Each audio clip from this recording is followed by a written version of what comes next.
ಈ ಹಿಂದಿನ ವಿಡಿಯೋದಲ್ಲಿ ನಾವು ಪುನರುಜ್ಜೀವನದ ಮಾದರಿಯ ಬಗ್ಗೆ, ಜಲಮೂಲಗಳಿಂದ ಹೊರತೆಗೆದ ಹೂಳನ್ನು ಬೇರೆ ಬೇರೆ ಉದ್ದೇಶಗಳಿಗೆ ಬಳಸುವ ಬಗ್ಗೆ ತಿಳಿದೆವು.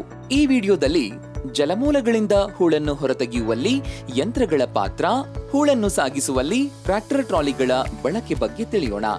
ಜಲಮೂಲಗಳಿಂದ ಹೂಳನ್ನು ತೆಗೆಯಲು 2 ಬಗೆಯ ಯಂತ್ರಗಳು ಬಳಕೆಯಾಗುತ್ತವೆ. ಮೊದಲನೆಯದು ಸರಪಳಿ ಯಂತ್ರ ಅಥವಾ ಅಗೆಯುವ ಯಂತ್ರ ಮತ್ತು ಎರಡನೆಯದು ಟೈರ್ ಯಂತ್ರ. ನಮ್ಮ ಜಲಮೂಲ ಪುನರುಜ್ಜೀವನ ಯೋಜನೆಗೆ ಸರಪಳಿ ಮತ್ತು ಟೈರ್ ಎರಡೂ ಯಂತ್ರಗಳು ಹೂಳೆತ್ತುವ ಕೆಲಸವನ್ನು ಪರಿಣಾಮಕಾರಿಯಾಗಿ ಮಾಡಬಲ್ಲವು.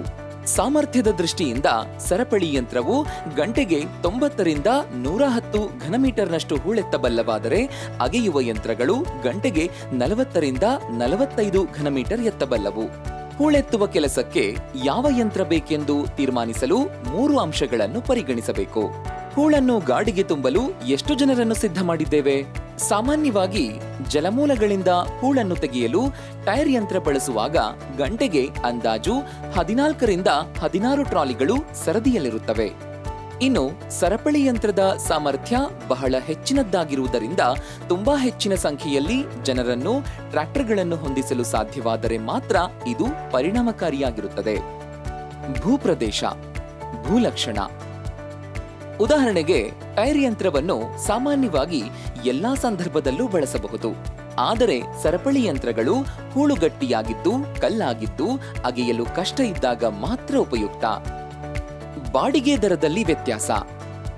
ಎರಡೂ ಯಂತ್ರಗಳು ಡೀಸೆಲ್ ಬಳಸಿಯೇ ಓಡಿದರೂ ಅವುಗಳ ಬಾಡಿಗೆಯಲ್ಲಿ ಮಾತ್ರ ತುಂಬಾ ವ್ಯತ್ಯಾಸವಿದೆ. ನೋಡುವುದಾದರೆ ಸರಪಳಿ ಯಂತ್ರಗಳ ಸಾಗಣೆ ವೆಚ್ಚವು ಹೆಚ್ಚುವರಿಯಾಗಿದ್ದು, ರಾಜ್ಯದಿಂದ ರಾಜ್ಯಕ್ಕೆ ಇದು ಬೇರೆಯಾಗಿದೆ.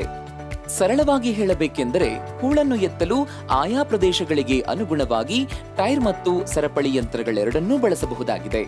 ಈಗ ನಾವು ಈ ಹೂಳನ್ನು ನಮ್ಮ ಜಮೀನುಗಳಿಗೆ ಯಾವ ಯಂತ್ರಗಳ ನೆರವಿನಿಂದ ಸಾಗಿಸಬಹುದು ನೋಡೋಣ. ಜಲಮೂಲದಿಂದ ಹೊರತೆಗೆದ ಹೂಳನ್ನು ಜಲಮೂಲದಿಂದ ಜಮೀನುಗಳಿಗೆ ಸಾಗಿಸಬೇಕು. ಒಮ್ಮೆಗೆ ಎಷ್ಟು ಪ್ರಮಾಣದ ಹೂಳು ಸಾಗಿಸಬೇಕೆನ್ನುವುದರ ಆಧಾರದ ಮೇಲೆ ಟ್ರ್ಯಾಕ್ಟರ್ಗಳು, ಟಿಪ್ಪರ್ಗಳು ಅಥವಾ ಹೈವಾಗಳನ್ನು ಹೂಳು ಸಾಗಣೆಗೆ ಬಳಸಬಹುದು. ಉದಾಹರಣೆಗೆ ಟ್ರ್ಯಾಕ್ಟರ್ ಒಂದರಲ್ಲಿ ಅಂದಾಜು 2.2 ರಿಂದ 3.5 ಘನಮೀಟರ್ ಹೂಳನ್ನು ಸಾಗಿಸಬಹುದು. ಟಿಪ್ಪರ್ ಮೂಲಕ ಅಂದಾಜು 10 ಘನಮೀಟರ್ ಹೂಳನ್ನು ಸಾಗಿಸಿದರೆ, ಹೈವಾದ ಸಹಾಯದಿಂದ 16 ಘನಮೀಟರ್ ಹೂಳನ್ನು ಸಾಗಿಸಬಹುದು.